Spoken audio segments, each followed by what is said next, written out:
Hello, hi. Welcome on in, everyone.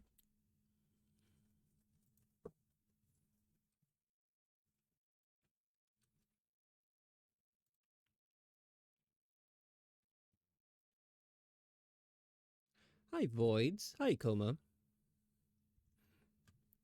I have been crazy productive lately. I think I've basically finished the head of this model. I finished like two mascots. Yeah. How have you guys been?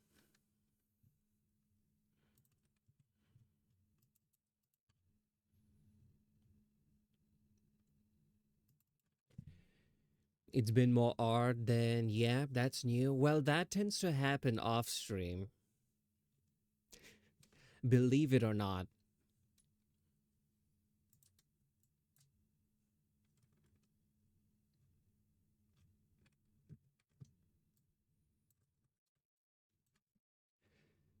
I've been good and so glad I've finally made it to a stream again. EP, well, welcome back. Long time no see.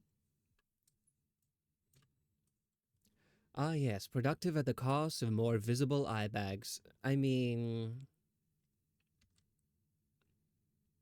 I don't think they're that much more noticeable.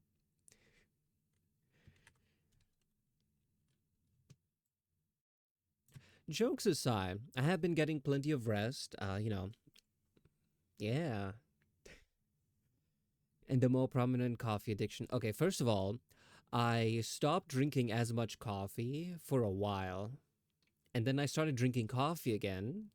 And then now I've become super productive because I lost my resistance to caffeine. I think that's why I've been a lot more productive lately.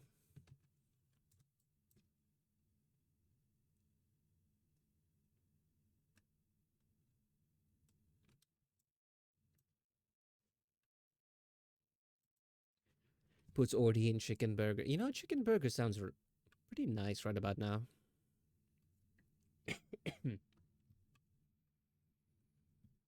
So you relapse on the coffee. Okay, it comes in waves, okay? First, we take lots of coffee. We utilize its power to the fullest. And then we become immune. And then we stop taking it. And then we go through this very short period of a sluggish uselessness. By that point, we would have erased our resistance to caffeine, and then we start drinking it again, rather than just being completely resistant and then still chugging it. Okay, so I think that's called addiction. Well, it's addiction if. You know what? I have no response to that.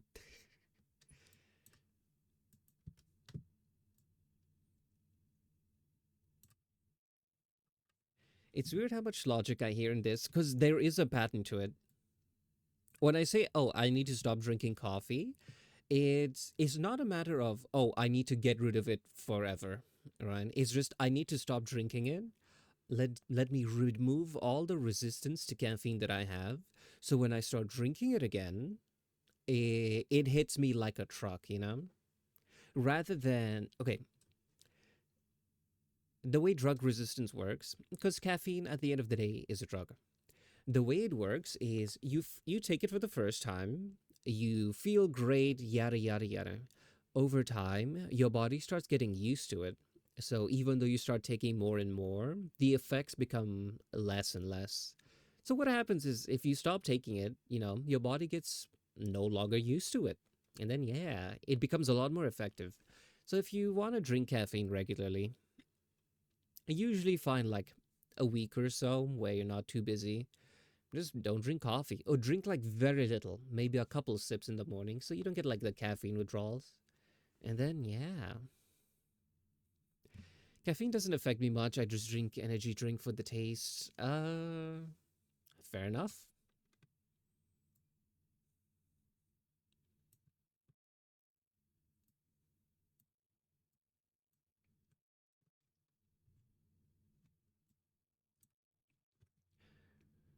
See, that's the same for me, sadly. I want that sweet, sweet high. Yeah. If you drink caffeine regularly and you find like it doesn't help you too much, just stop drinking it.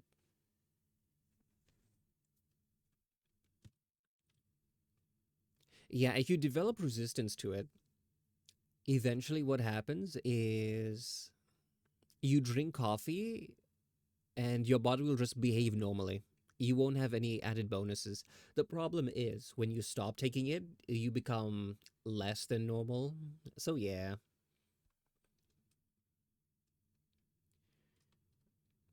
if it makes no effect from the beginning, then I guess you shouldn't be taking it.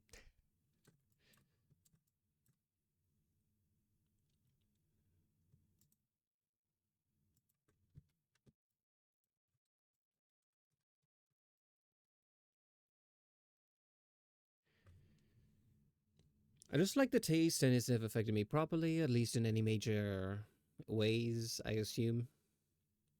I don't think it's like you drink it and then suddenly you get like superpowers, you know? You just drink it and maybe you'll, if you pay a close attention, maybe you'll notice you're slightly more focused. That's really about it.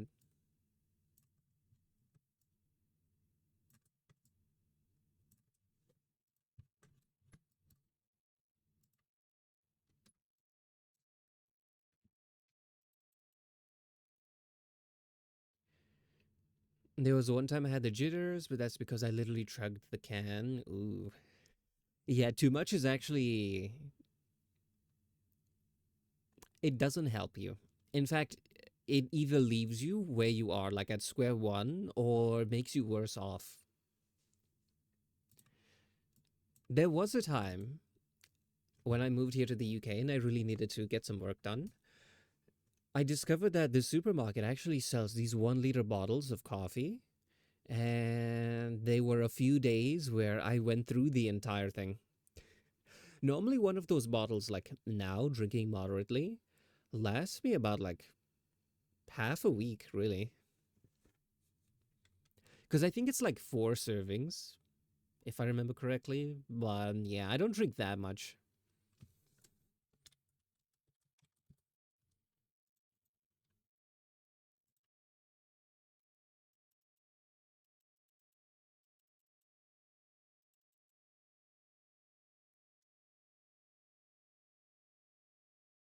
Hi, Akaza.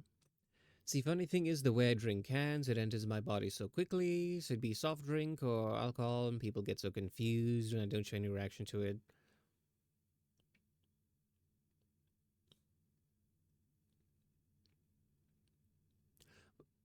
Wait, hold on. Let me read that again.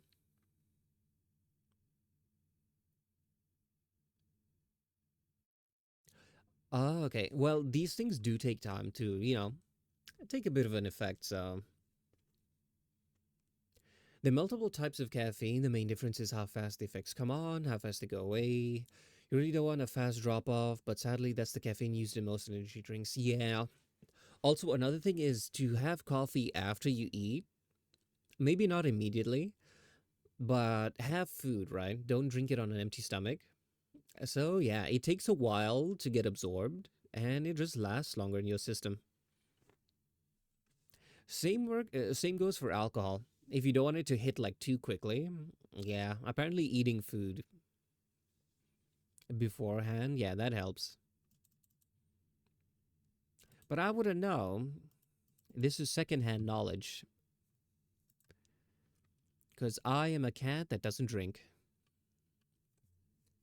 Can confirm that. I drink the caffeine in some soft drinks and coffee. I usually just take like I don't like coffee. It tastes like dirt to me. I treat coffee the way fantasy protagonists treat dark magic. Like it is this awful thing that must be shunned and is nasty, but it provides us a little power which can be used for the greater good.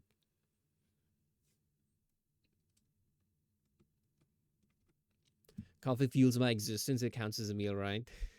No, eat food.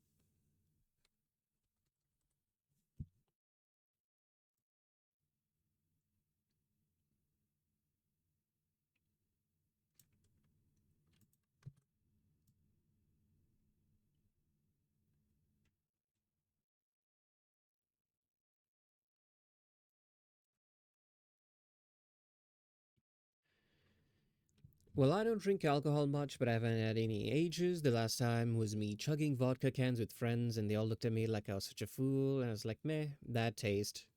Well, I hope it just didn't hit you all at once later.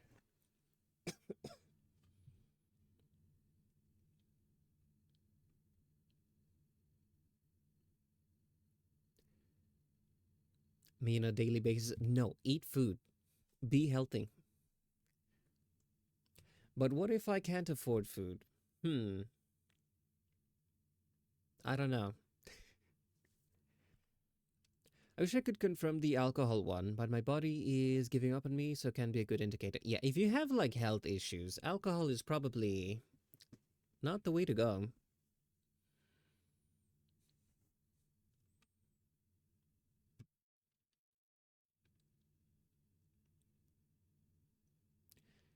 I got slightly less motor skills and that, but still retain memory. Hmm.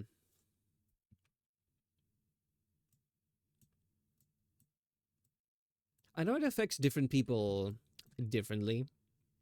One of my friends, I think the only effect that it has on her is her memory is fuzzy and she finds everything funny. And she kept denying it. She's like, no, that's not true. That's not true. So I ran like an experiment. So on a night out, I was just sitting next to her and I'm like, okay, want to hear a joke? And she's like, sure. And I would give her like the lamest, most mundane puns slash dad jokes ever. I wrote them down on a notepad. And then I would ask her to rate how funny it was on a scale of 1 to 10. And we continued this for, you know, a whole bunch of jokes. And then 1 year later, while she was sober, I asked her I told her those same jokes and I asked her, rate these on a scale of 1 to 10 on how funny you think they are. And the difference was when she was drunk, she would rate them as the most hilarious thing. There's like eights, nines, etc. Right? But when she was sober, she's like, no, these jokes aren't funny. What are you talking about? So yeah, I treat my friends like guinea pigs. Little experiment. And now I had evidence. I had undeniable facts that she finds unfunny things super hilarious when drunk. And yeah, because usually whenever people banter with friends, right?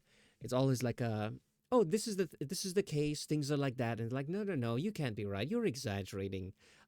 Me being the way that I am, I gather data, I conduct an experiment. I'm like, here is my research. These are my findings. Deny them now. I am fun to be around.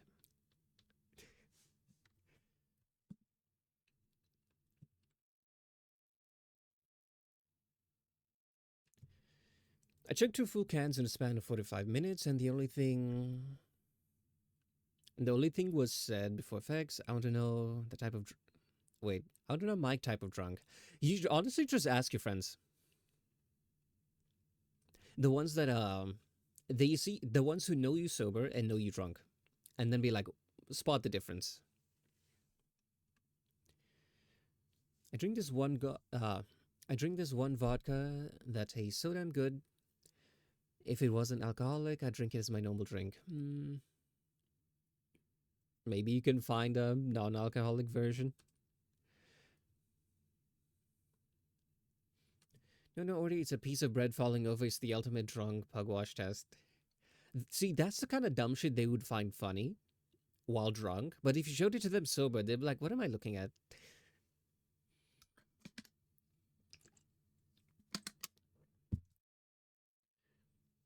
My body has a strange reaction to alcohol. I get to a certain point quickly, then don't progress much further from there unless I drink well past my usual limit. See, the thing about being drunk is you don't always know what state you're in. You'd be like, I am fine. I'm not too drunk. But do you know who is making that observation? Yeah, that's the word. You know who's making that observation? Drunk you. And do you trust their judgment?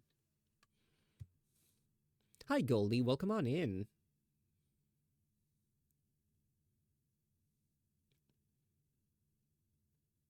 Oh, Hard Solo is a brand. I didn't know what you were talking about at first.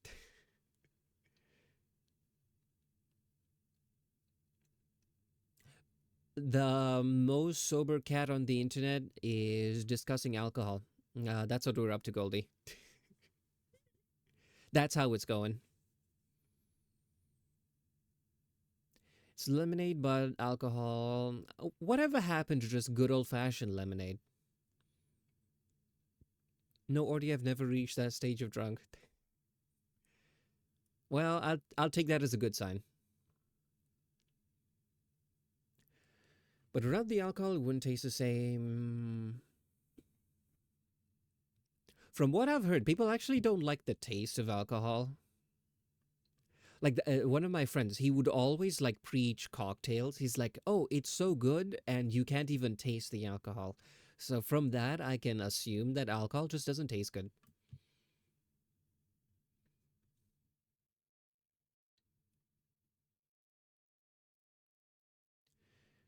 That was in the span of 20 minutes, the most I've drunk, over a period of several hours. Oh, sorry, the most I've drunk over a period of several hours was 20 bottles of cider, a can of bourbon, and Coke, and a bottle of beer. Yeah, I agree with the coma. Your poor stomach and liver. Or I don't trust sober me's judgment. Well, drunk you's judgment was probably even worse. So I'm just emotional as long as we're having fun, I'm fine. But then upon the slightest sad thing, I bawl my eyes out. You know, my friend who finds everything funny, she's also like that.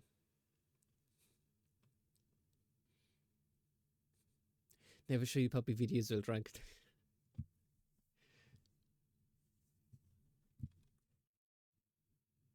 Did you know what's what? For example, you know that one friend who always finds everything funny, right? Uh, what's one story? Okay, one time where I was studying, right? Because this is back in uni. The bar was literally right next to a club.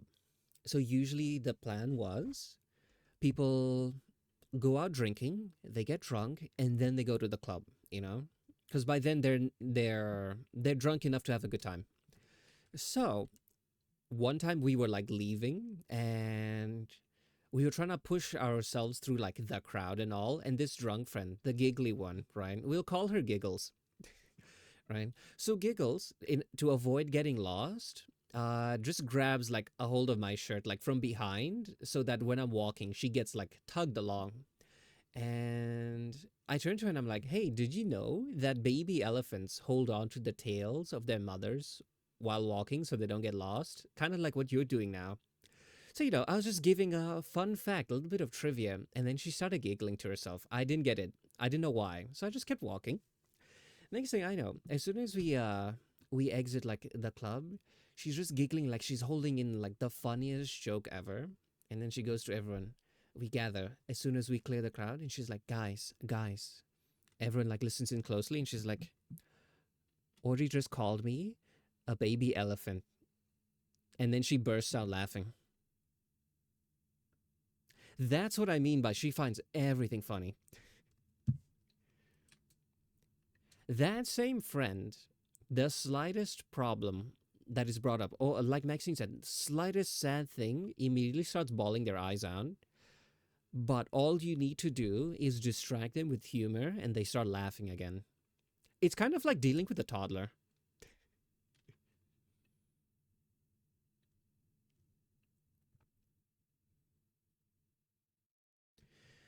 Did you know in ancient China they used to make all important decisions while drunk because drunk people are more honest? Maybe that was just their excuse to get drunk at work.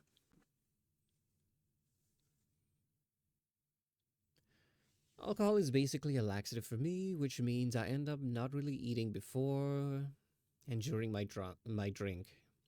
I don't hang out with friends, not hang out with the toilet. You know what? Understandable. I think that just means the alcohol will hit you like a lot sooner if your stomach is empty. That's for tomorrow? No, drink responsibly. Don't overdo it. Apparently, one of my friends, what he swears by is like after every night out, he has this huge bottle of water that he keeps by his bed. And he's like, as soon as I return home, I have to drink this entire thing. And when I do, the next morning I wake up, no hangover. I don't know how true that is, so I don't know. You guys try it next time and let me know. When I drink, I swear more and I have trouble keeping my hands from mimicking each other. Understandable. I don't know how I will be, and I don't intend to find out soon. It'll just be one of life's mysteries. The time I really feel hungry is when I drink. That's when I convinced my dad to take me to Macca's at 3 a.m. last time I got heavily drunk. A lot of drunk talk? Yeah. I don't know why. I think we started and then immediately, how did this even begin? I heard about that before. Something about the hangover being caused by dehydration. Yeah, I heard that too. So that friend's solution is like if I drink a shit ton of water right before he passes out for the night, then no hangover. I don't know how true that is because a lot of times I see him the next morning in like sunglasses, the usual hangover getup. We started from coffee, then we went to alcohol. Welcome to the average Ordi stream. We talk about anything and everything except art.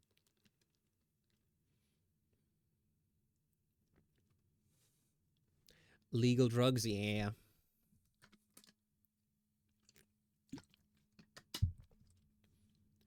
I do the same once most, or all of my friends leave. I drink lots of water because I've never have a hangover and don't want one. Sounds responsible. I don't. I just say consequences be damned and fall asleep. That's not good. Why you put yourself through that? Needless suffering.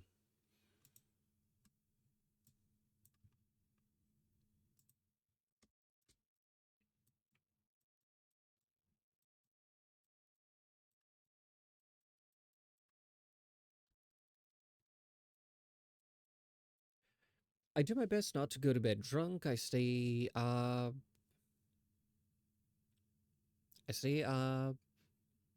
until I assume you mean until stay up until I'm less drunk or sober than sleep. Makes sense.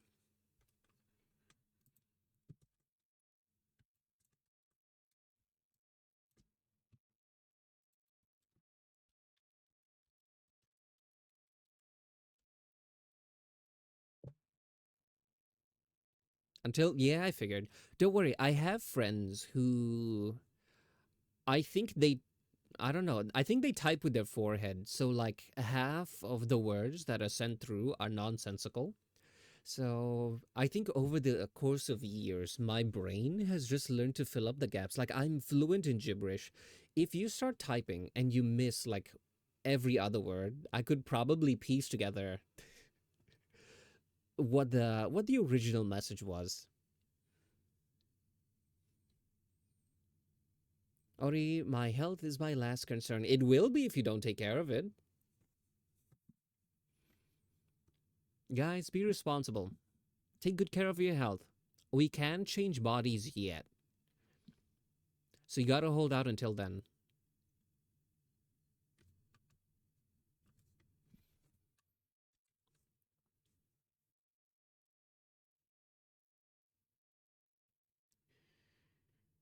I haven't had an issue yet because I haven't drunken enough for it, so, that's responsible.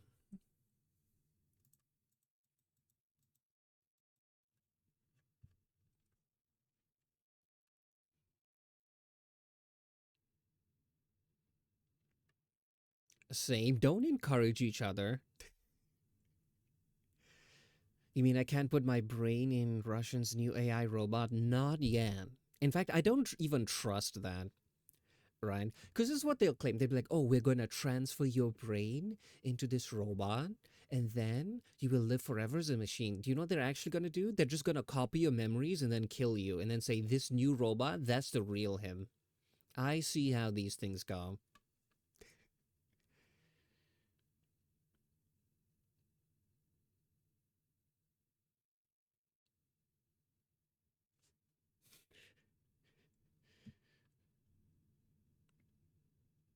And my hands are already in constant pain. Hmm.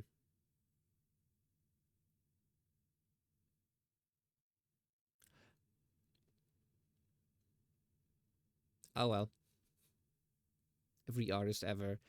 Not really. I actually take a lot of breaks. I know a lot of artists. They complain about like hand pains from like the way they hold the pen and they draw for hours. I actually just use a mouse, so I never experience hand pain. There was a time I used to, but I think that was because not really I was using my hand a lot, like on the mouse. It's just because I was sitting maybe on the floor or something. So my hand wasn't in a comfortable position. But since I've been here, which is like several months, yeah, never had a problem. The robot couldn't walk. It looked like it was drunk and walking. Hmm.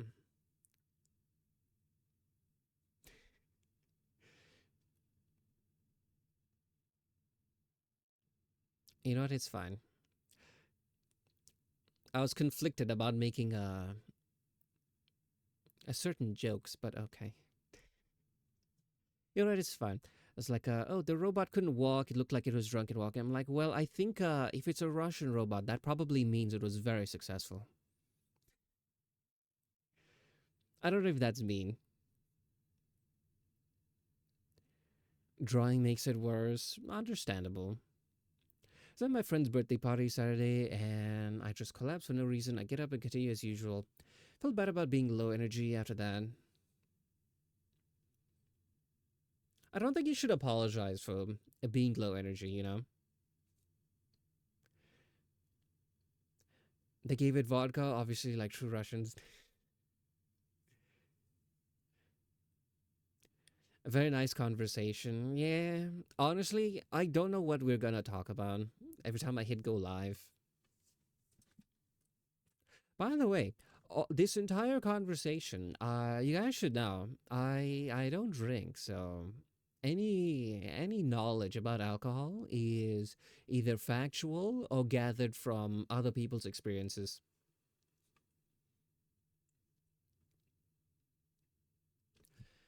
What you're trying to draw makes the pain in my hands worse because my focus is being divided. Hmm. Well, I'm sorry to hear that. It's the roll of the dice. Yeah. I think that if how'd you say this? If you're like maybe a new streamer and you struggle to come up with topics to yap about, you know you could just actually have like a random topic generator. I don't think I would need that. I just show up, we start talking about one thing, and then my a bad habit, bad being in quotes, of going off on like so many tangents. I don't know. It comes in clutch here.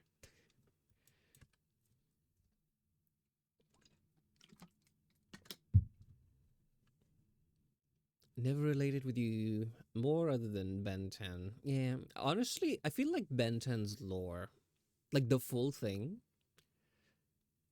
it started off a bit strange, but I think towards the end, like they kind of just wrapped everything together.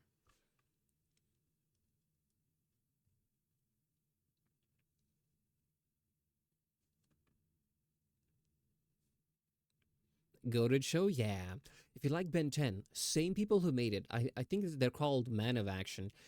Same people. They made Generator Rex. Give that a watch if you loved it. Honestly, I feel like that show, Generator Rex, had the action and wow factor for a younger audience, but it had the story, plot, and lore for an older audience. Like as a kid, the first time I watched it, I had no idea what was going on. I'm like, cool robot hand guy punching things. But when I rewatched it as I got older, I realized just how deep the lore is, and it is like hella dark. Best forgotten show in history. You know, I actually watched someone made a video they called "What Happened to It." The reason they stopped it, like they no longer continued the show, is simply because merch didn't sell. Ben 10, Ben 10 was raking them in money because children were buying the toys, the watches, everything. But Generator X, most people didn't. And they're like, hey, this isn't giving us money, can it? I like that I have a straight face. Oh, by the way, when making the models, it's always best to have it in a straight line like this, and then it becomes so easy to like adjust. Right? So yeah, don't worry. This isn't even the neutral expression. This is just like the way it's gonna be. Unless you want it to be like, all like unamused when you're not smiling. Because like for example, if this is like this,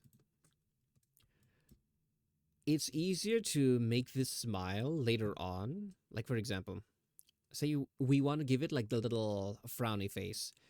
We can easily just do, for example, if you want to give it the cat frowny face, you can easily do that. If you want to make it smile,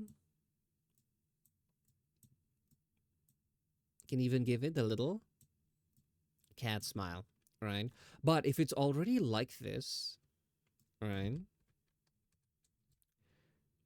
and then you try deforming it later, it becomes a bit like wonky in Live 2D. So yeah,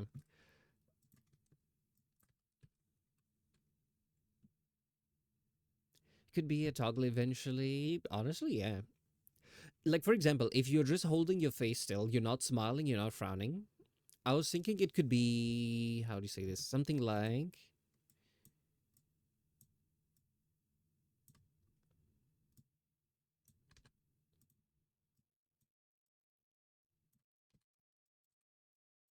could be something like that, just a slightly smiling, but not really. Like friendly, warm, inviting, right? Not like unamused, you know? But it's completely up to you.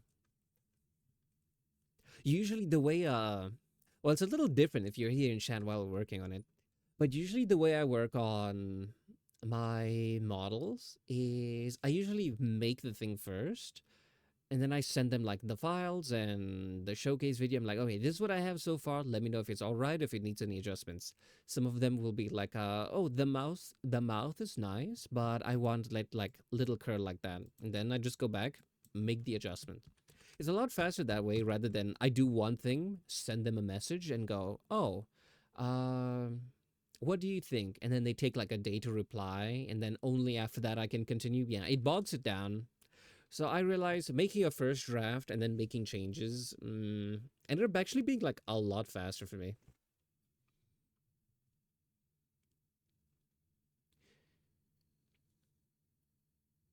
Best forgotten show in history, yes. I don't know why the toys didn't sell well. They look cool. Stupid people wanting money, yeah. I like you to smile. Okay, no worries. It'll be like this in the art layer, but once it goes into live 2D, don't worry about it. Ben 10 Lego's not for sale anymore, but it does exist. Ben 10 has Lego. Chromostone is the best looking figure. I didn't know they had Lego.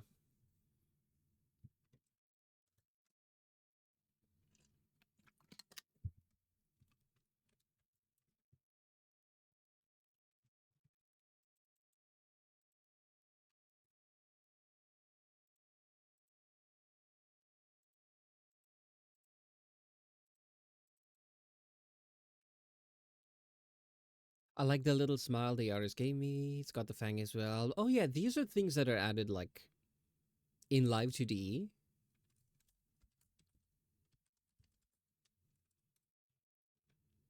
So yeah, don't worry. This is a bit pixelated. Like I said, I can easily just curve it up like this. But if the mouth is already curved up like this, then if I want to bend it to make like the expressions in live 2D while rigging, if it's already bent, it's a bit harder to bend it back to normal.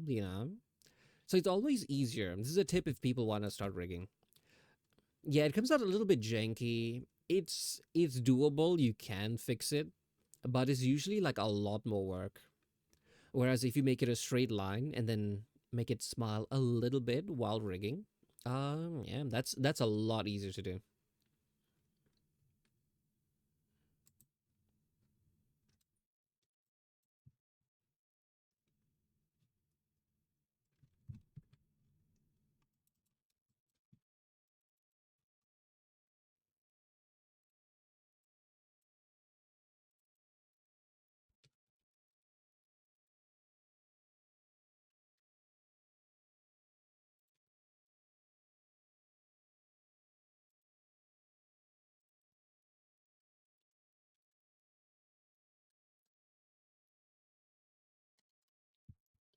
Oh, speaking of the fang, I wanted to ask, do you want the flesh fang, which looks like it's part of the skin, or do you want like a tooth on the inside? Like the original one is like this. It's made of like the skin. It's not really a fang, but it looks like it. Or would you prefer it's like actual teeth, like here on the inside?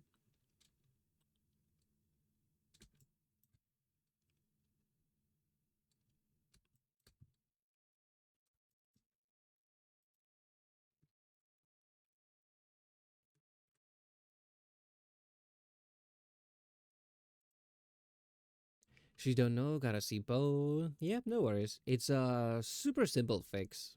Like it's no extra work at all.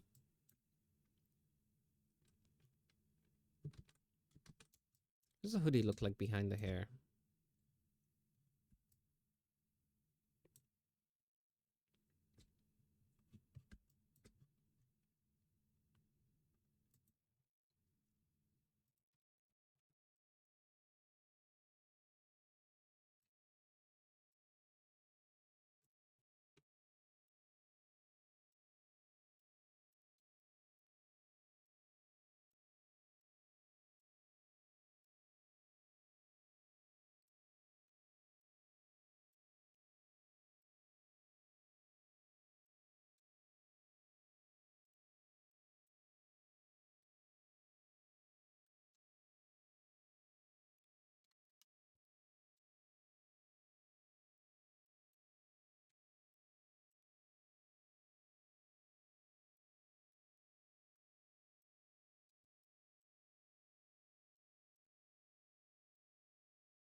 While on the topic of art, I actually did see there was a new scam today. One that I'd never seen before. Hi Bats, welcome on in. Where was I? I was just about to start telling people about a new scam that I saw. So basically, it's very simple. For example, if I am the scammer, right? Maybe I'm the one being scammed, right? Someone shows up and is like, "Oh, I want to commission a full sketch of something. Say, I want like this drawing, right?" So what'll happen is I start doing the work. I make the rough sketch. I'm like, "Hey, is this all right?" So get their approval before proceeding. So before I do the final rendering, they see the rough sketch, and then what happens is they will go, "Oh, this looks like AI. I want a refund." Right? They basically start accusing them of, you know, using AI to make like the art.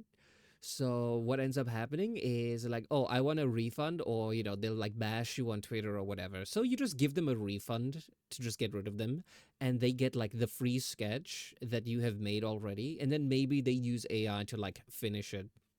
So yeah, I'd never seen that one before.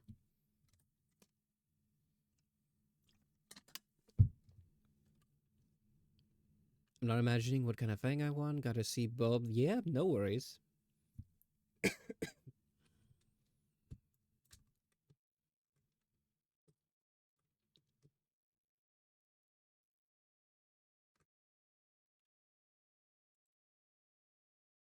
Hmm.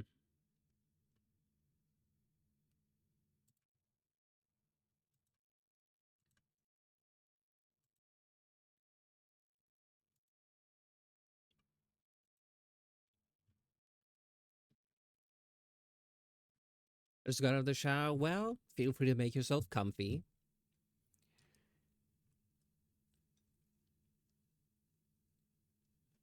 Because it might be a bit janky. Oh, don't worry about jankiness. I know how to do both. Like, for example, inner tooth is what I have. Mm. So this is a tooth inside the mouth, but kind of just like hangs outside.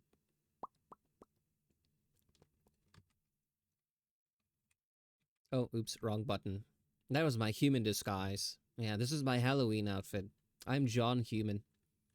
Uncats your Ordi. People may have to start sending low-res images that are blurry as examples or screen share over Discord. Yeah, I'm not too worried because I take 100% payment upfront. Or in the case of like payment plans, I don't release the model files until like all the payment is done. But Halloween is past. Well, I still have the toggle. I accidentally pushed it. It's delete plus 8 to sit in this position, right? This is delete plus 8. And it's delete plus 9 for the Halloween outfit. In fact, I didn't even use it. I was messing around with it. I didn't like it. I just forgot to remove it.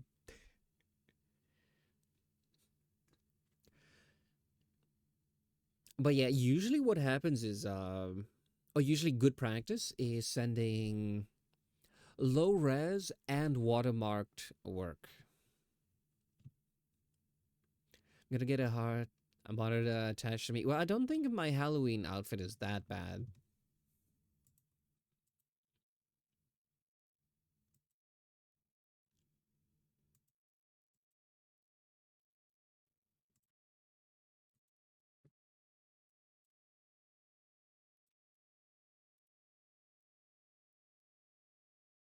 But yeah, there's scammers out there. Whether you're the artist or the client, you know,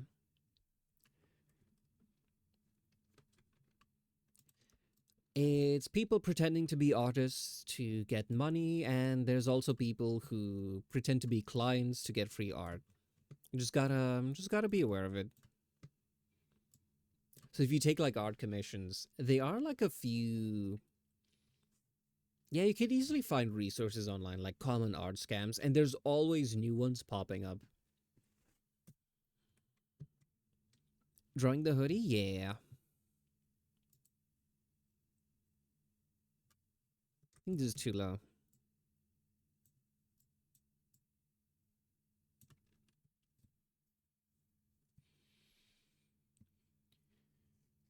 I just got mail saying next month I'll have to get a hard monitor attached to record the long-term day-to-day data.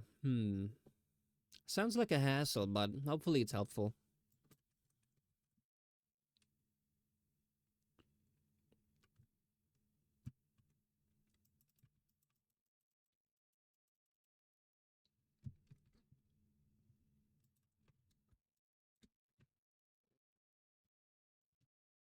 I'm basically done with the head. I was working on the hair. I think earlier today. So this whole section is basically done. Now it's just the body. So yeah, we're making a lot of progress.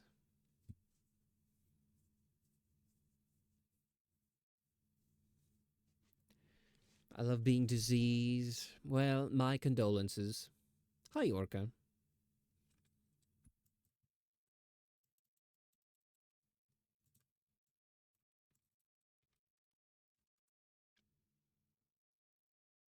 What's the arrow to the head?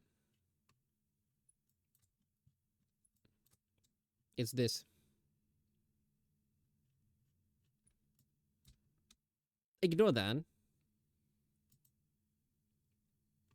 Because what you were seeing is a reference. This is like the model. This is the model. Is this what you're working on while listening to me, or is it something else? No, I was working on something else. Hold on, do I have the files here? Wait, 1 second. No, that's the wrong one.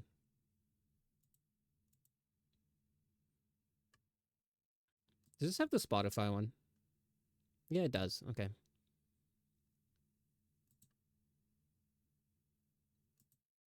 Wait, am I even allowed to show this one?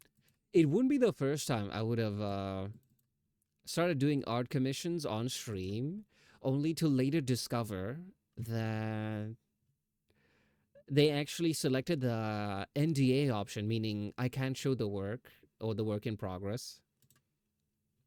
Okay, let me double check this. May I publicly stream share the work? Yes. Okay. This is what I was working on. Well, it's incomplete. I haven't shaded the head. Still has like the ears and stuff.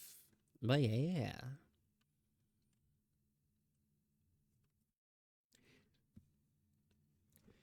Guess I should refrain from alcohol during the week of having monitor attached. Well, I feel like you should behave the way you normally do with the monitor attached so that they can see like, oh, okay, this is good, that is bad, and then they can like see.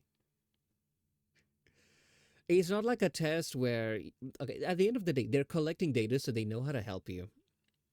So kind of cheating at that, I don't know.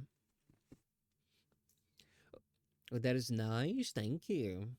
So cutesy and itty bitty. Yeah, adorable little thing.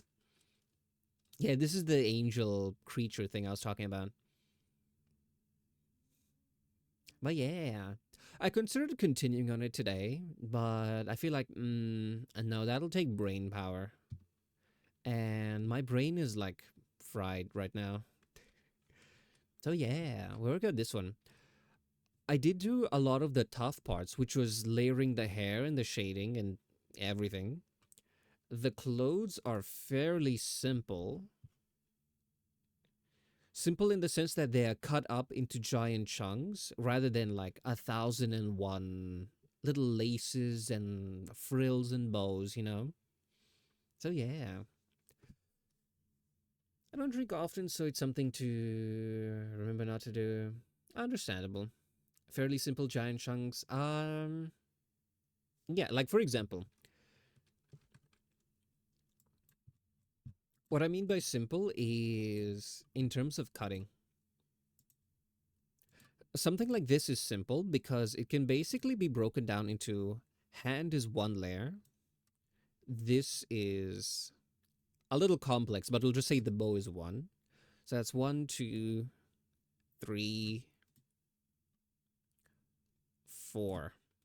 That's like four layers. Whereas the hair is one, two, three, four, five, six, 7 layers.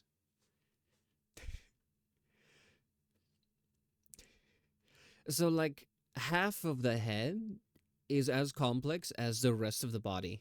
Ow. Complex is a loose term. What that means is basically what that what that means is basically the number of layers that need to be separated. So that's usually the way that I look at it.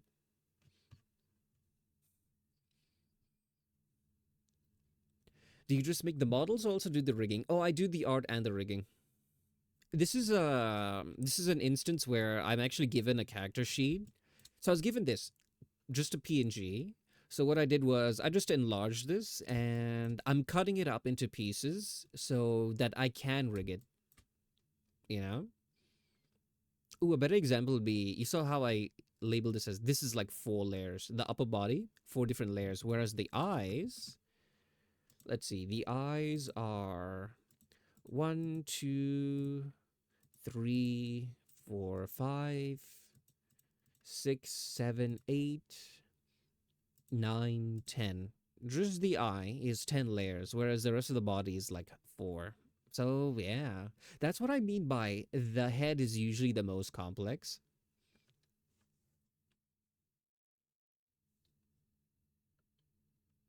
Yeah, basically all that you see on stream has been made by me.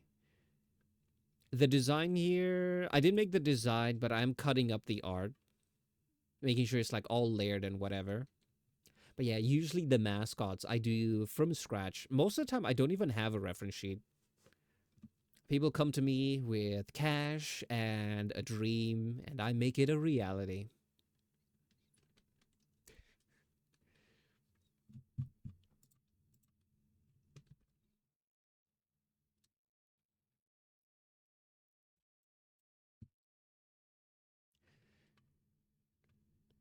It has super jiggly rigging, like sheep at the bottom. Yeah, I think that sheep is my favorite. And I actually want to show.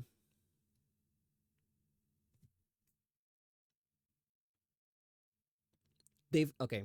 The ones who were here like the other day, the sparkly eyed model, it's not been debuted yet, so I want to keep it a little bit of a secret, not share it so much, so there's like a surprise.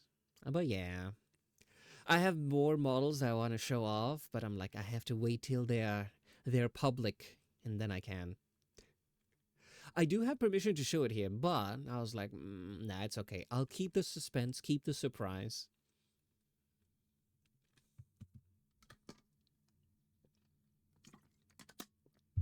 I did give you a good full front and back as well. Oh yeah, back is actually like if you have a reference sheet.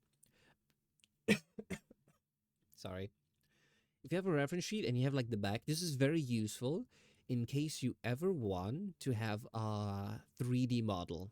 All right, all you need to do is give this to the modeler, and then they can make it from the back. Because if they only see the front, they won't know what the back looks like, and they'll make assumptions, right? For example, if I saw this and I had to assume what was at the back, I would just make it a blank sweater, you know. But yeah, here you have the heart, you have the bow. So yeah, it's a really good. The artist didn't sign it. Should tell your artist friend always sign reference sheet. You never know who will see it and be like, "Oh my god, that is beautiful. I want one. Where can I find it?" That's why like all my showcases, like at the little corner down here, there's always a little PNG. Actually, I have it here. I have this PNG, this one. I just have this one and at Ordikai VT, so that anyone who sees the showcase is like, "Ooh, I want a mascot like that." Yeah. But if she signs it, but she puts it on her VGen and her card, understandable. But usually, it's always a good idea to sign it. It's a good idea to watermark it, but at least a little. I don't mean signature to make it look fancy, just like their name and their handle. Like, for example, I look at this, I'm like, I want to know who made this, you know? Till next time. Yeah, it's just like a good practice as an artist. They're very talented. And I say this because I want more people to find their work.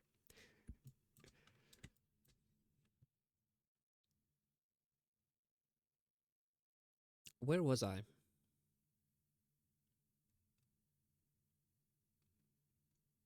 Okay, what did I miss? Surprised that I have one. Not surprised, but I'm just pointing out that it's very good that you do have one. I'll be saving me coin. I read that like a pirate. I'll be saving the coins for my reality dream. I mean, getting like a mascot. I do want to have like a. I've toyed with the idea. I want to have like a little gamba mechanic here where you can roll using channel points for a mascot, so you don't have to wait for like a million. Honestly, you just need to like redeem that one enough times for me to pity you and go like, okay, you know what? It's fine. You didn't win, but you've sunk so many points into this. I'll just give it to you. If you can't play the game, you play the players. So we do love the sparkly eyed one. Yeah, I think that's one of my favorite mascots that I made recently. Want to hop in, but I have to go because it's getting close to my bedtime. Lovely chatting. Talk to you another. Bye. Bye bye. Thanks for stopping by. Have a good night. Still for work to the brink of maybe tiredness, so that's why she didn't sign it. Understandable. This first time my medical issues left the clinic. The last and only time an issue left the clinic was to get an X-ray that revealed. This is the second time my medical issue. Oh, okay. Hmm.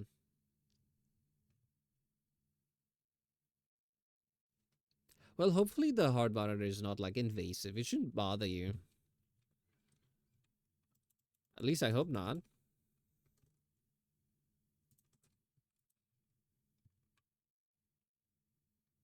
Z healthcare is kind of garbage. Hmm. Understandable.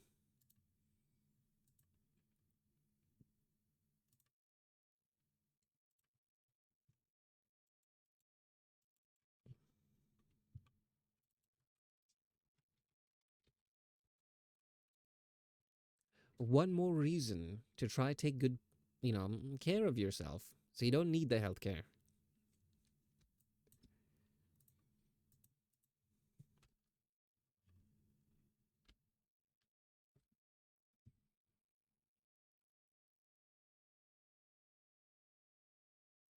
The lid they said it shouldn't bother me, but I have autism, ADHD, OCD. It's gonna bother me.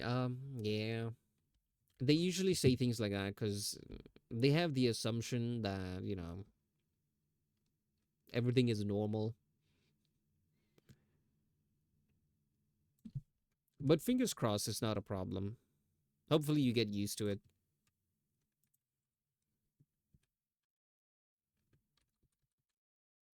We have ads.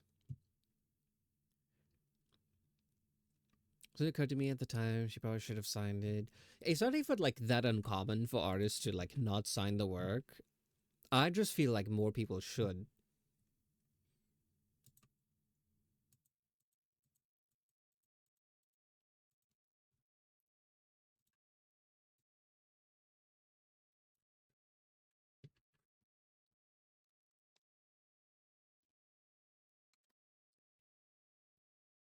Bandit is freaking hell. Can't wait to have a box taped to me.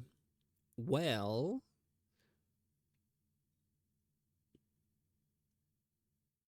that won't make you a cyborg.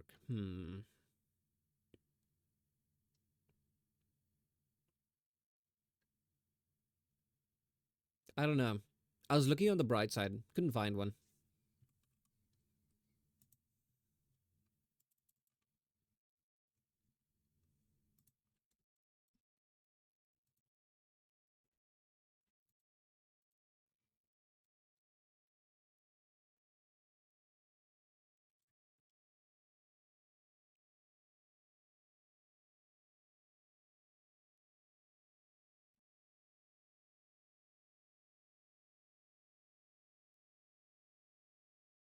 I'm zooming out to see. Can I tell the difference between the model one and the reference? Not really.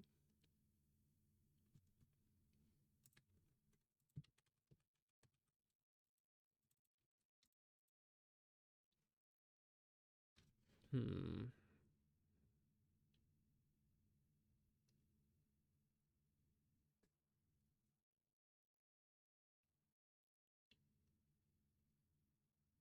Make this 2 layers.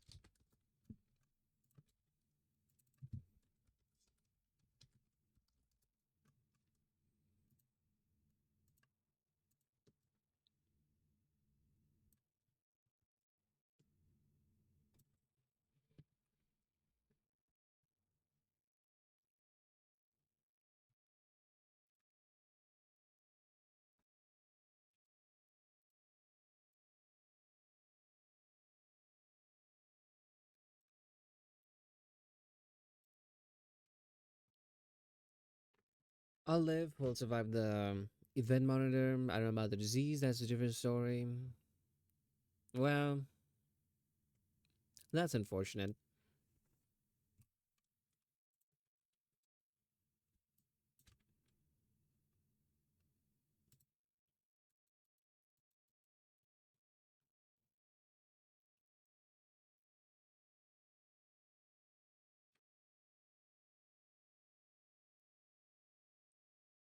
Oh, I just had an idea.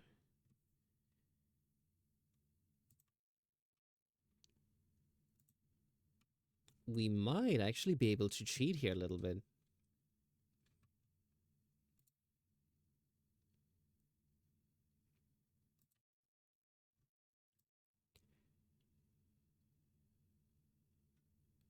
If this works, it should save us a bunch of time.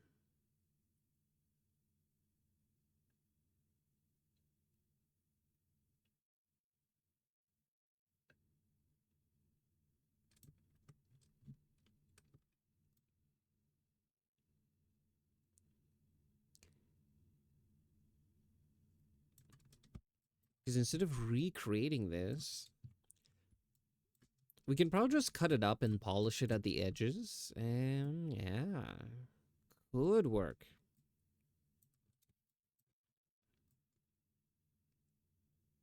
If it doesn't, we don't really lose anything.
You guys ever know of that scam? This is a very old one. Basically, whenever there's like a huge movie being released, there's always like cheap knockoffs being made so that when people go looking to watch the next big movie, they accidentally buy tickets to the wrong one. Hold on, let me see if I can find some pictures. Cheap knockoffs, exactly. Mm, cheap knockoff movies. Sorry, rip-off movies.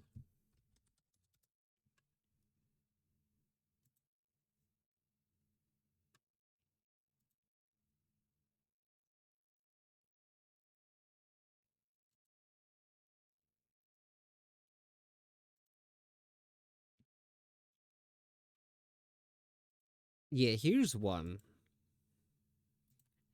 Say you are, how would you say this? Say you hear your friends talking about this movie where giant robots fight aliens and protect humanity, and they call it Pacific Rim. And you go like, okay, that sounds like a good movie. I want to go watch it. And then you go to the cinema and you find something like this: Atlantic Rim, aliens invade, mankind fights back. And they're like, oh, this was the movie my friend was talking about. So you buy tickets to go see this one. Turns out it's not the right movie, right? And there's like a lot of these. Yeah, the old Sci Fi Channel used to buy and play those all the time. I've never seen one of them. Are they worth watching? Even if it's like good in a bad way, you know? Like laughably bad.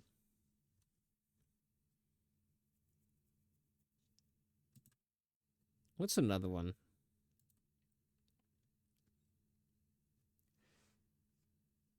I got just made a joke in my head. Atlantic Rim. Exactly. Where's another one? Yeah, here's one. Instead of Kung Fu Panda, it's Chop Kick Panda. Hmm. The Comedy Style made a ton of those movies. Oh yeah, because back then, well, I'm pretty sure it'll happen now, right? Back then, they'd be like in the cinema, and people would go watch like the wrong movie, or maybe like the kids have been saying like, "Oh, I want to watch this movie," and then their parents who don't really know what the thing is about, they're like, "Oh, my kid was just yapping about this. Let me just buy the tickets real quick," and then they buy the wrong one. Yeah, that's usually how they make their money. We never heard of these. Yeah, they usually. it's not like they're good and publicly marketed out there. They're like these very hush hush things. They try to like squeeze a bit of the audience of the people who wanted to go for like the real movies, right? Now, the reason I bring this up is earlier today I saw some people talking about the state of writing when it comes to publishing books, right? Apparently what is common nowadays is whenever like a book starts doing well, what ends up happening is a lot of people just like scrape the book and make cheap knockoffs of a very similar title, very similar cover, and they just like start flooding Amazon with it so that people buy the wrong book. So like imagine you write a book called Kung Fu Panda or Pacific Rim. What happens is a bot will be scraping what's a bestseller on Amazon. It'll recreate something very similar and then just starts like flooding Amazon with like a ton of it. So people who would like hear about your book elsewhere would start searching for it. They'll find the wrong one and probably purchase it, not realizing that's not your book. And when I saw that immediately, I thought of did people used to do the exact same scam but with movies?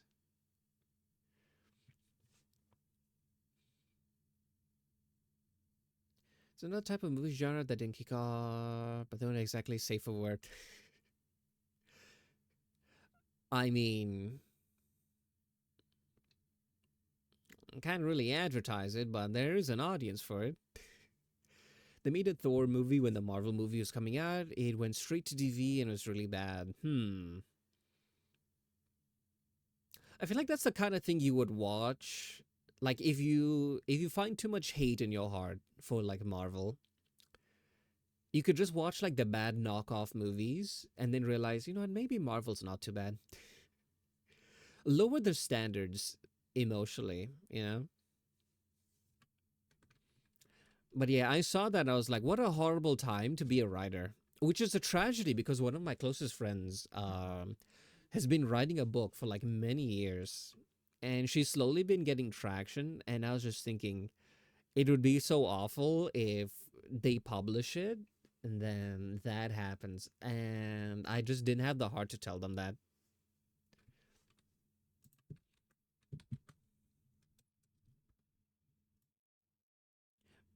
But yeah, I was just thinking, old scam, new technology. History truly is a circle. But at the end of the day, I think this is worse because it only takes like what an hour of your time to do like all of that stuff to just like flood the market with fake books. At least with knockoff movies, you'd actually need to make, a movie. You need a set, you need actors, you need like a ton of stuff. So even though it was, still a scam, you could kind of respect the hustle a little bit because it took like a lot of work to pull off.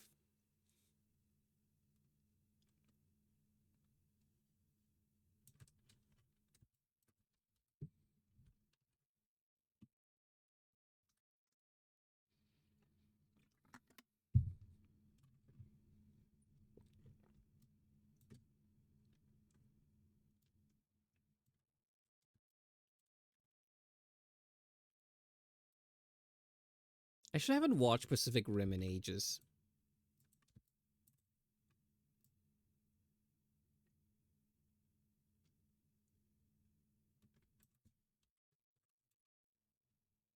The thing that itches at my brain is like they thought we need to fight giant monsters.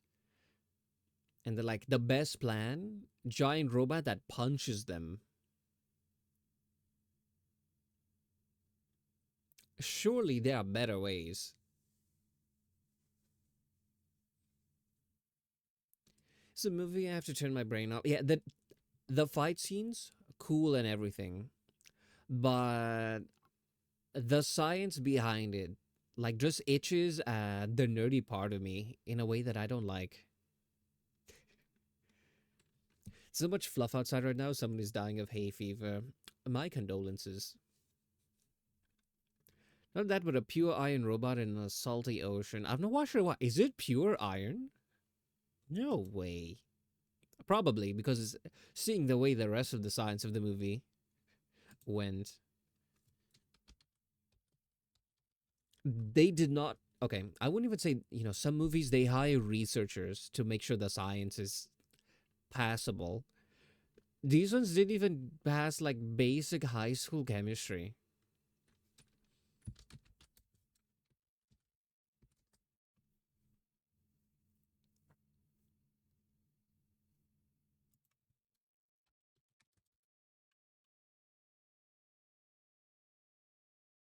Hmm.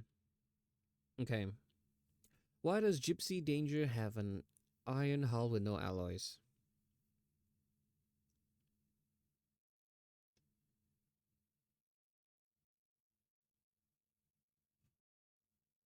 Hmm. That's dumb.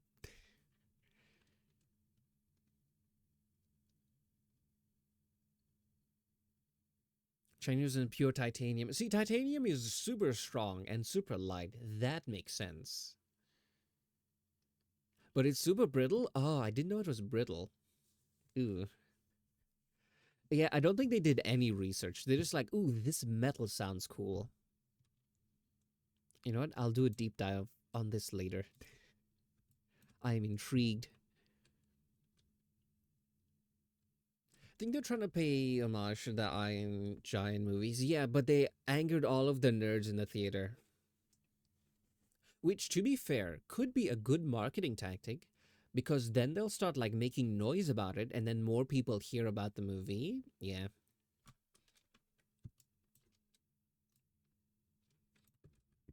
Maybe they were just like several steps ahead. I doubt it, but I feel like I keep seeing more and more content like that lately. It's just rage baiting people. I think the one of the most common that I see is cooking videos where they do something horribly wrong. All publicity is good publicity. Yeah, okay. True. Now, we need to start controversy on Twitter, and then the channel, the stream will grow. And then some people will be like, that cat is an awful person, but damn, he makes some really great art. I'm going to commission him. That'll be my new marketing tactic.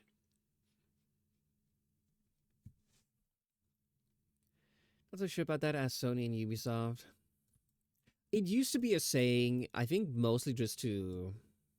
It was just copium for agents to tell like their talents, maybe like movie stars, musicians, as in, oh, people are angry with you and saying a lot of bad things about you on the internet or on the radio.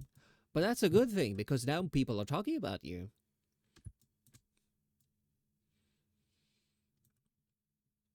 Time it was true, at least for products.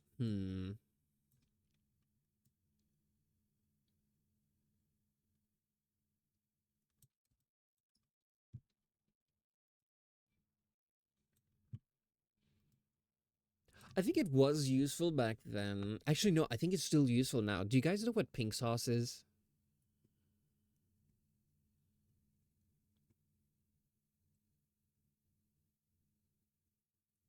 There was that, yeah, the one lady decided to make her own a recipe of sauce and called it pink sauce, and was basically like, hey, you can buy this from me and I'll ship it to you, except it had like no preservatives. I think it had eggs in it, and it was shipped in an unrefrigerated container to people who are across the US. So as you can imagine, it went bad and then people ate it and got sick, right?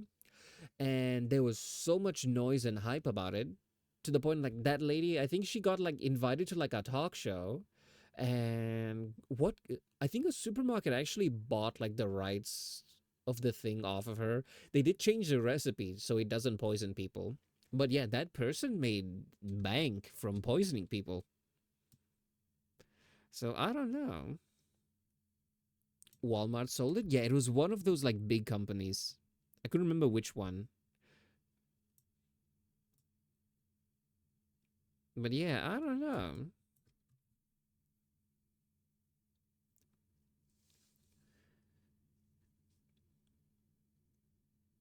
Yeah, I think they bought. Okay, they bought it from her, so she made the money. I don't think they are making the money selling it.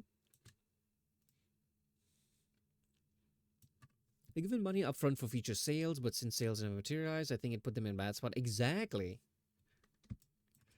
When I say it's good publicity, I meant like for the person who made it, not the company that bought it.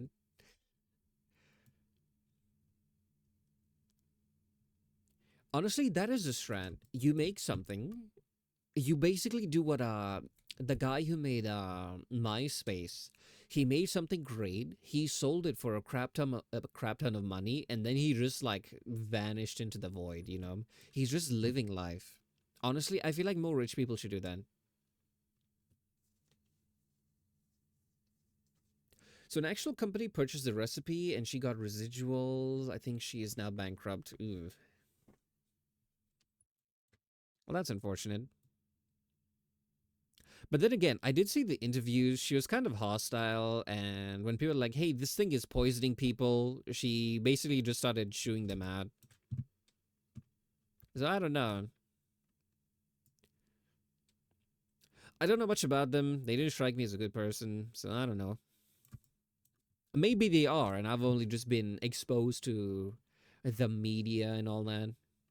Because I didn't really look too deep into it. It was just something I noticed in passing.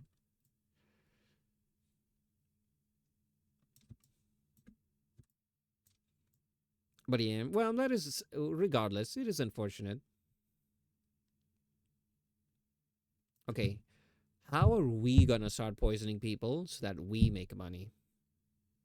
You think that cats are gonna feed themselves? I don't think so.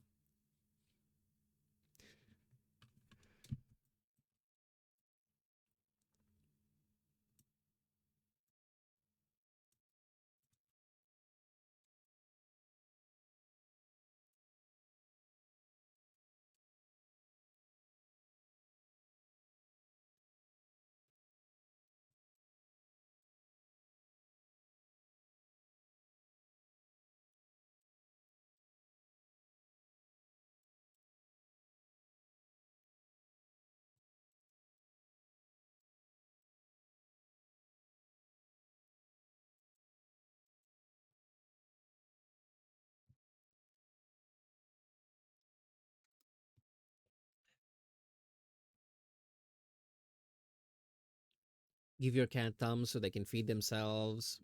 Honestly, I could just let them out in the wild and eat the squirrels. There's plenty of them here. I never knew this before because I never had squirrels. I never saw a squirrel growing up. So I'd only ever see them in like movies and stuff. I always thought they were bigger, right? But when I came here, they're basically just rats with fluffy tails. I didn't know that until I saw one. I was like, oh, huh. I don't know what I was expecting, but yeah, that's just what I saw. Ooh, apparently, my husband was telling me sometimes the neighbors' cats they like catch the squirrels and eat them.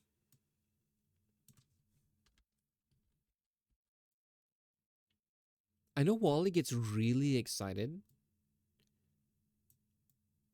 whenever he sees them in the garden. So cropping for modeling, yeah. Because I was just thinking instead of recreating the whole thing, I might be able to just chop it up, maybe redo the outline, but that's a maybe.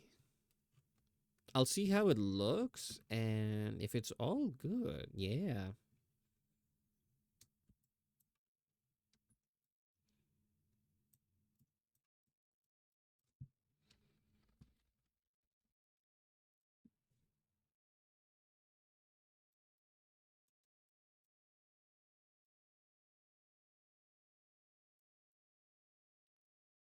It's so good that the outline isn't needed.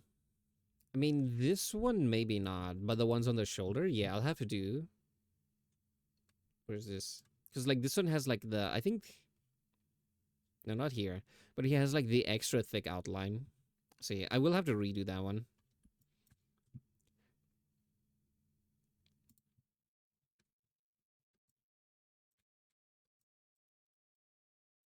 Hi, Bon. Welcome on in.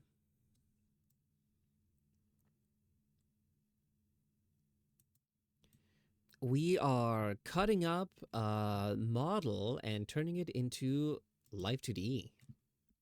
So we have the PNG. We're just chopping it up. So welcome on in.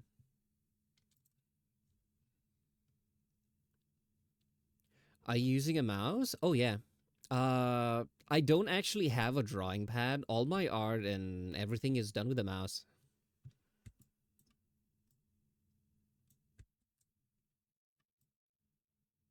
It's gotten to the point that I'm so used to it that I actually did buy a drawing pad like years ago and tried to learn it, and I just didn't have any of the hand-eye coordination to use the pen. So I just gave it away to one of my coworkers at the time and just went back to a mouse.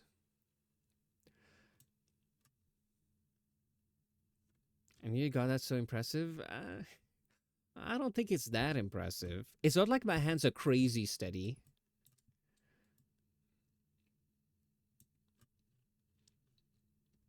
Usually for like lines to make them super smooth, I just use like the pen tool. Here's an example.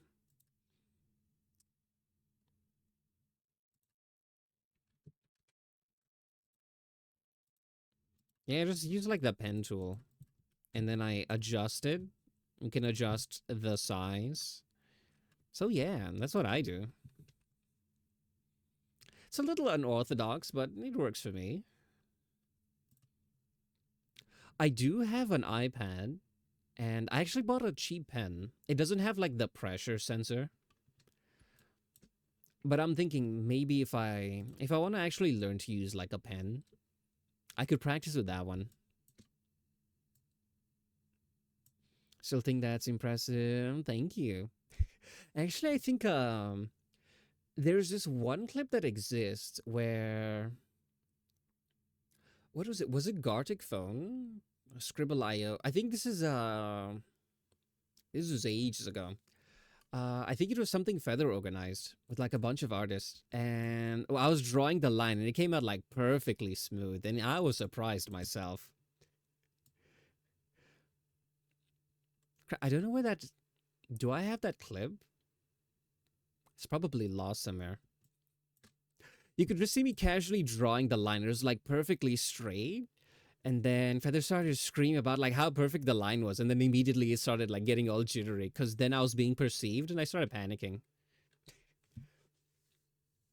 I think it was a call. I don't think it was streamed. I think it was either recorded or only Feather streamed it. I don't know. This is a very long time ago. Like several months.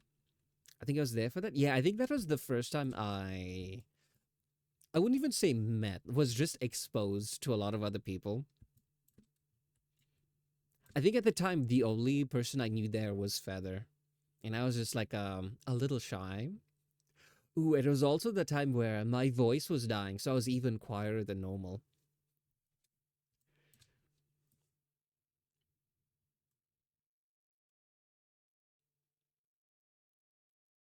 I can't remember if it was a stream or something, just a fun thing to do.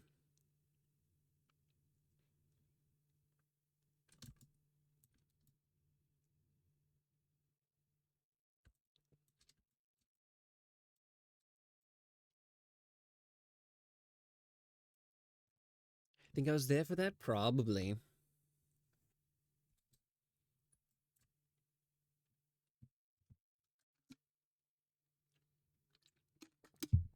I had no idea that was you. It was my first time meeting a lot of people there, so I couldn't tell anyone apart at the time. Yeah. I think it was a fun little thing not streamed. Oh, yeah. Okay. That makes sense. To be fair, if you had I probably know of a lot of the people who were there because I slowly started, seeing people's stuff over time. So I'm like, okay, the names are familiar. I've seen their content. But if you had like a gun to my head and was like, name the people who were there, I don't think I could name anyone.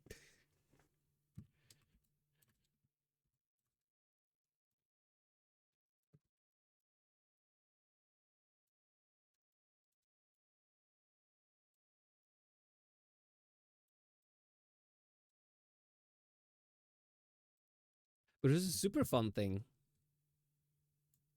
An idea that I had, by the way, public idea, anyone can steal if they want, right? What is that game? I think it was Gartic Phone or Scribble.io. There's one where someone draws like the head. Like, for example,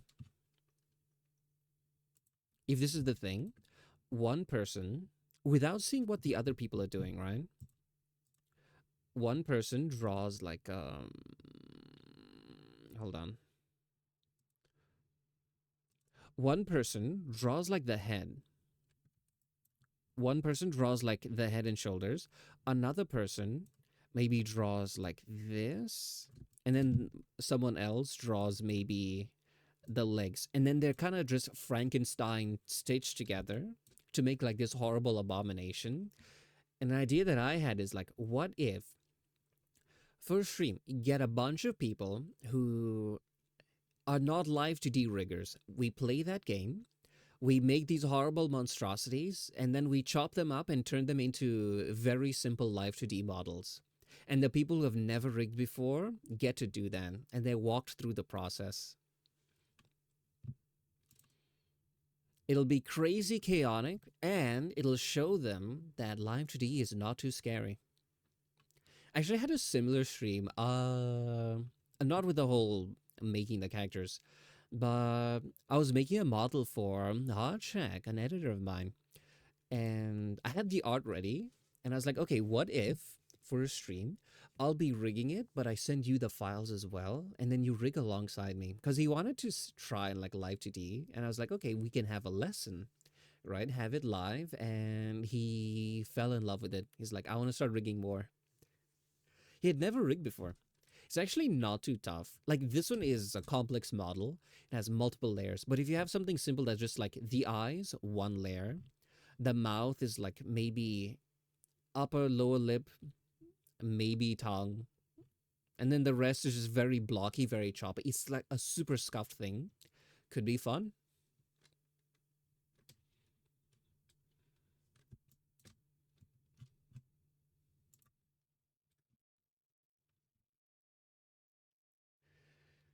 I thought that would be so fun. I had a similar idea of making a model PSD, then making it public, stream the rigging process, explaining it to people so they could rig along. Exactly. It's the same idea, except the PSD is the super scuffed model from that game.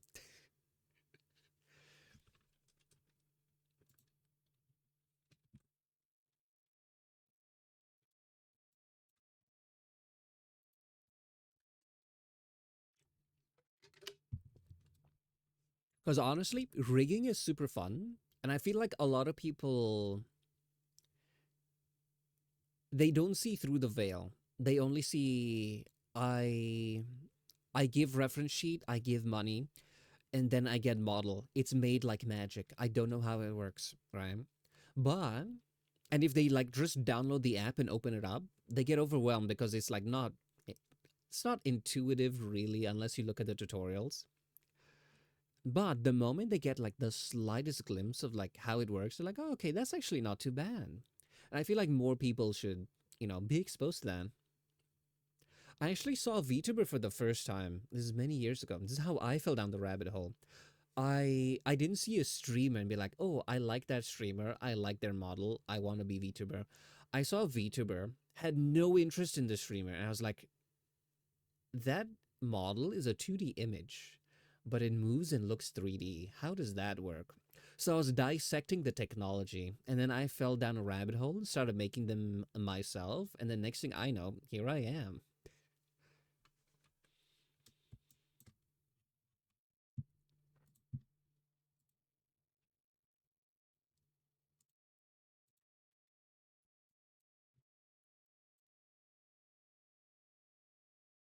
So revolutionary when Kizuna did it. I think, if I remember correctly, back then it wasn't live, it was pre-recorded.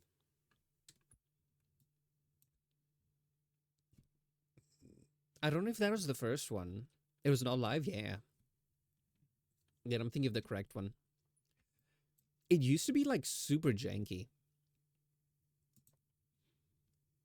like a lot of the times, if you look at really old VTuber models and you see like the quality is lacking, it's not even like, oh, the it's not even like the skills of the creator or anything like that. It's just the technology wasn't there.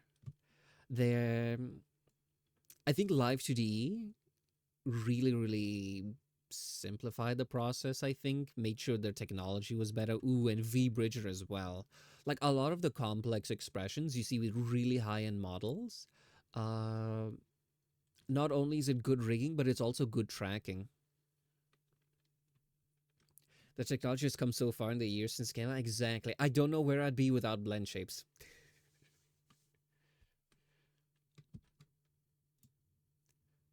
I mean, you can still achieve the exact same effect, but it's a lot more work. I discovered this when I was doing the teaching stream for Live 2D, right, with Hardcheck. And he was using the free version, which doesn't have access to blend shapes, I think. So I'd be like, okay, we do this thing. And then he's like, oh, I don't have that feature. I'm like, okay, say no more. You can still achieve the same effect by doing, and then I explain. Instead of like one deformer and like three blend shape parameters, you can just stack like three different warp deformers on top of each other. And it kind of works. Could be a little janky, but at the end of the day, I think most people looking at it couldn't tell the difference. But yeah, I love blend shapes.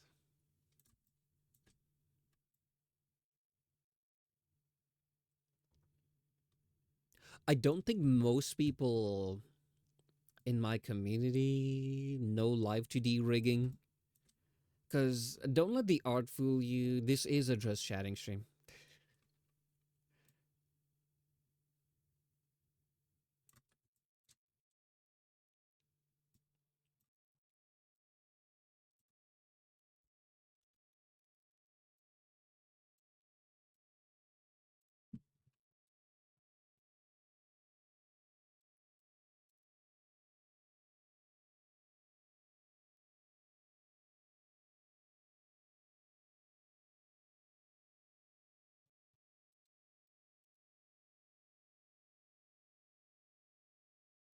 The tech has evolved so much in 5 years. Exactly. I feel like if you wanted to learn to make like the models just for fun, now is the time. It's never been easier. There's more resources than ever. Yeah.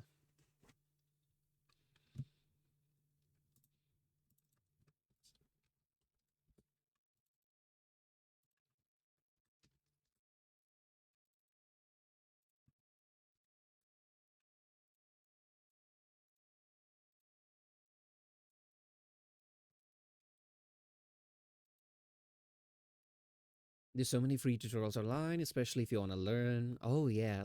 I'm looking at, like, sometimes, usually, like, in my Discord, even here in the stream, I always say, like, hey, if anyone has, like, any questions, feel free to ask. If I'm not live, ping me, A lot of times people are like, oh, how do I do this? And I would search up, like, the tutorial, like, to solve that exact problem they're going through.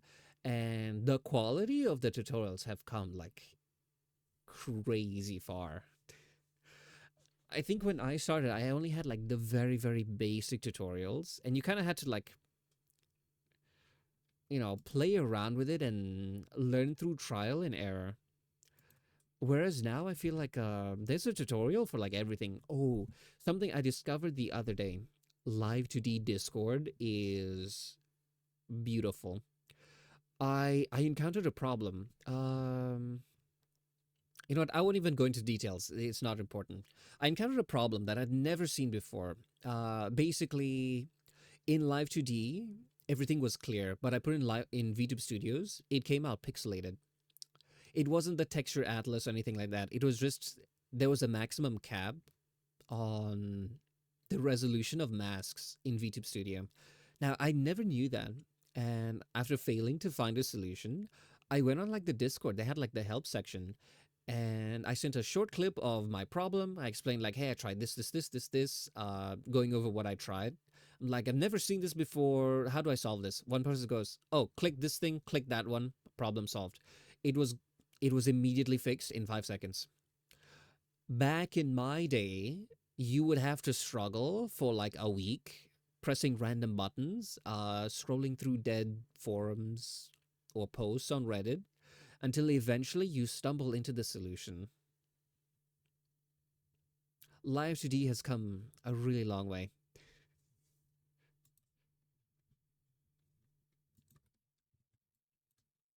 Speaking of which,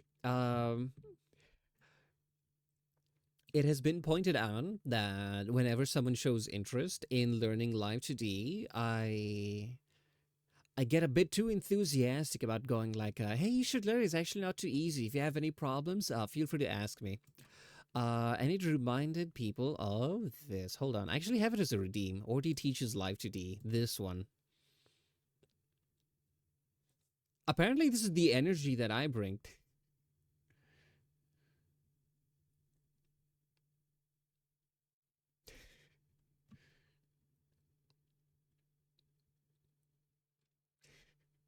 I made this after Maxine goes, "Hey, I know how to summon Ordi," and then does a clears throat. So I'm interested in learning about Live 2D. I made my first Live 2D model back in 2021. Wasn't the easiest to get started back then. It's gotten easier now, thankfully. Oh yeah, I think I started maybe a similar time. Okay, started is a loose term because I started and I would just toy with it like for maybe a couple hours a week. Not really sitting down and learning, just like poking at it and trying to figure it out. Yeah. Actually, I think I have my old model. You know what? I'm no longer like ashamed of like my first work because I'm the kind of person who's like, no one can see my progress. They can only see the destination, not the journey. Because I don't know. I have problems that way. But yeah, hold on. Let me see if I can find my old model. This is Ordi version 1.0. Is it even here?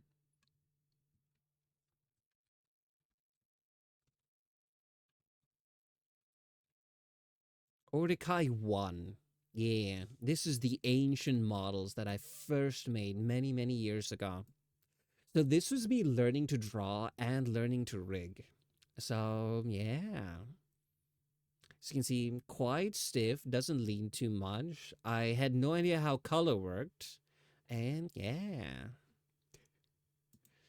a throwback.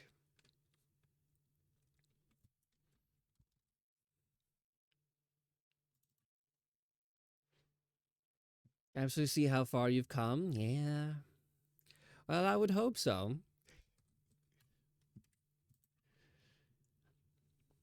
Ooh. And then I rigged this model. This is actually supposed to be like a super simple one because I'm like, oh, I want to try streaming, but I don't want to make a super nice model in case I don't like streaming. Because before I started, I was like, I will give it 1 or 2 months of just streaming, and if I like it, I'll continue. If I don't, I'll stop. But I make that decision after 2 months. So I wanted to make something cute, something simple.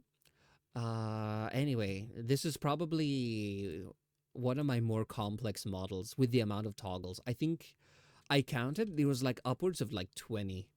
I literally don't have enough hotkeys for it. It has the dice you can roll in, has a ton of expressions.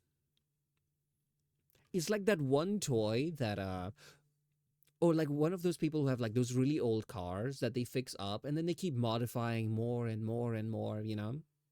The base is the same, but under the hood is like completely different. Yeah, and that's what I ended up doing with this one.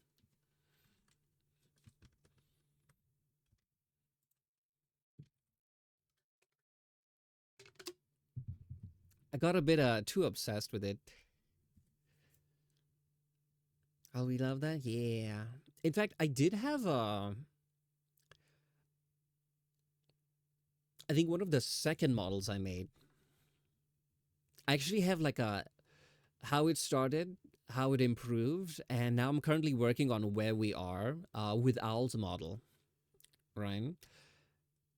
because I want to show like a kind of like the progression over the years. So I have like a very early and a little bit later. Hold on. You know what? This has become a showcase stream. Hold on.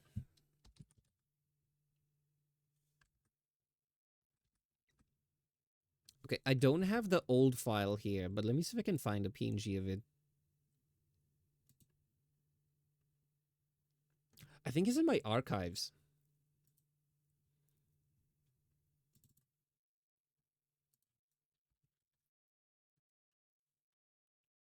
No, this is the very old one. Though I do think I have the image here. Hold on, I'll just bring the image.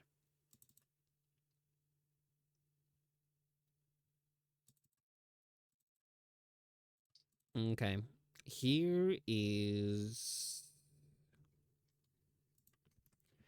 I think it's one of like the second models that I made. Something like this. But a few years later, I remade it. I actually have that here. I saved it as an asset so I can bring up both models at once.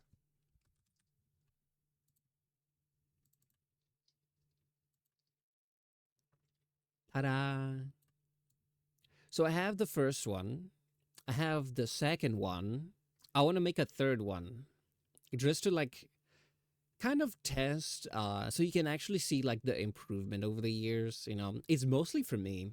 Yeah. This model actually isn't too bad. I think the only thing that's terrible about it is the outfit, because I didn't know what I was doing. But facial rigging, not too bad. I don't give myself enough credit. I should be nicer to myself about my past work. But yeah, that's some of the work through the years.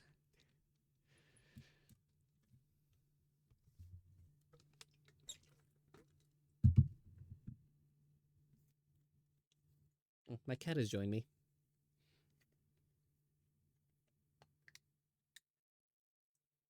Speaking of which, Julian has an attitude problem lately. I don't know why. She was sleeping on my lap, and I was petting her. I think I pet her too much, and then she just started growling at me.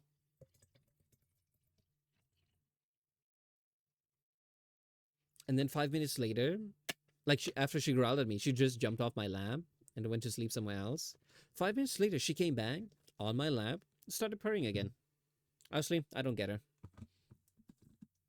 But she's so cute though, so it's okay. All her crimes are forgiven.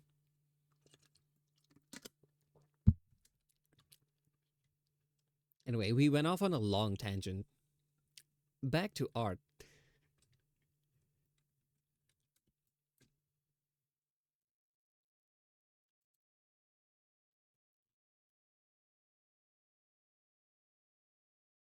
Okay, I know how to do this.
We are way ahead of schedule in this model.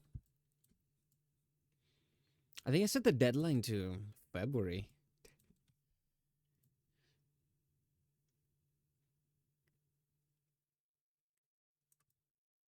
Well, nothing wrong with getting it early. I think I've just become way faster than I used to be. Because I think I was a little out of practice with full body models. And since I was making a ton of mascots, my. Well, since it's a lot of practice, I improved. I just hadn't realized. I actually used to do that with illustrations to kind of measure kind of how well I've been improving because you can never tell. You can only look back at old work and look at current ones. So what I do is I had an image, one of my D&D characters, right? Well, one that I wanted to play. So I had like in the very beginning, then every few years I would basically just remake that same art piece, but try to make it as nice as possible. Like, see the extent of my abilities. I haven't done that in the last few years because I got busy. It used to be my way of just proving, like, oh, I've improved, and you can see this is the old one, this is the new one. Clearly, there is a difference. I guess now I'm just like, a trust that I have. That makes sense. So the difference is there. Usually, it's a bit harder to tell if like the models are different and stuff like that. What I used to do was I just sit down, make the piece of art. I'm like, okay, this is a litmus test. I am testing purely to compare side by side. It's the exact same thing, just redrawn. So yeah.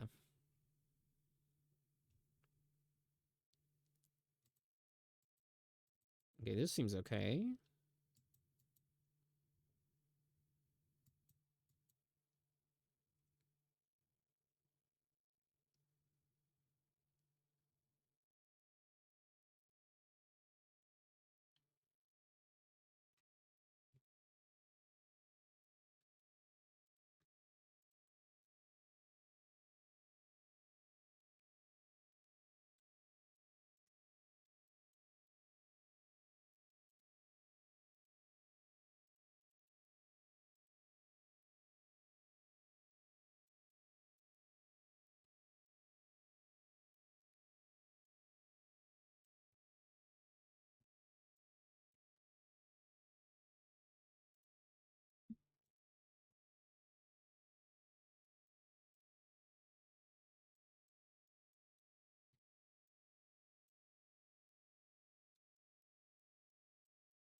Hmm.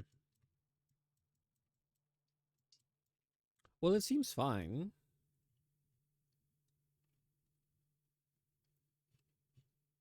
There we are.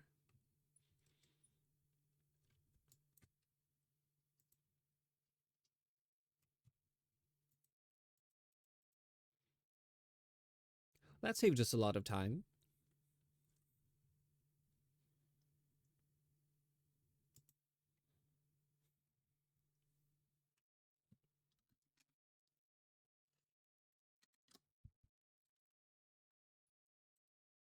If I'm ahead of schedule, I'll probably just set a day aside, focus on like the VOD stuff, because I've been neglecting those.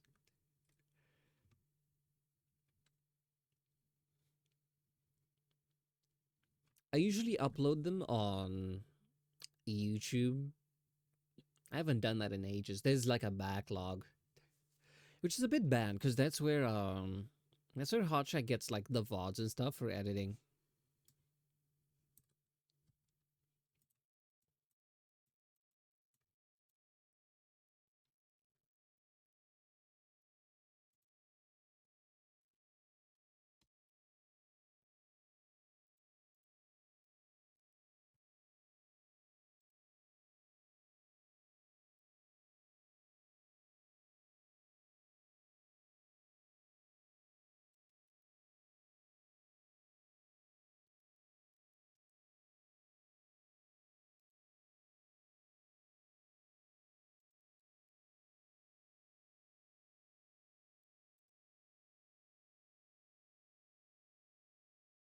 This may need a bit more work.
No, that's okay. Mm,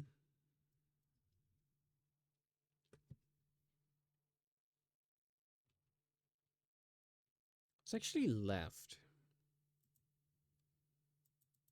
The arms, the tail, and the legs, and the bow. This all like separate each of the layers, like this one, this little dangly bit. So that way, like they each move independently. It'll make it extra nice. Other than that,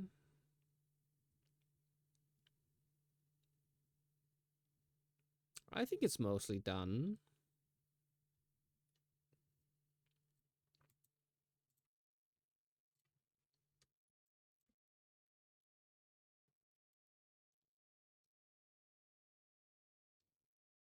Although I am getting a little tired, so I might just end it here. Might even just finish the art like off stream. And then next time we do the rigging. But I don't know. We'll see. In the meantime,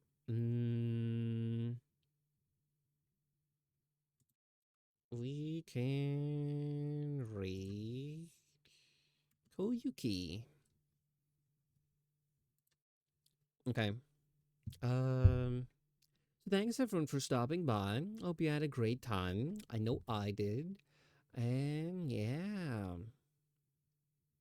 I'm gonna head off to bed now. So bye bye.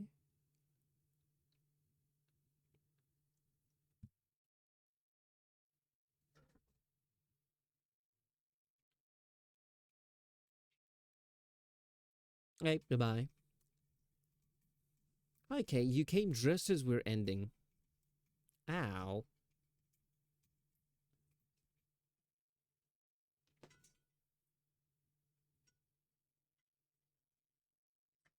Well, at least we're reading out before the end, so yeah, see you guys there. Bye bye. I'm just gonna hit the raid now button. Just finished playing Terraria with BF. You have come to brag about your successful romantic life here. You're gonna make some people here cry. Hope you're happy with yourself.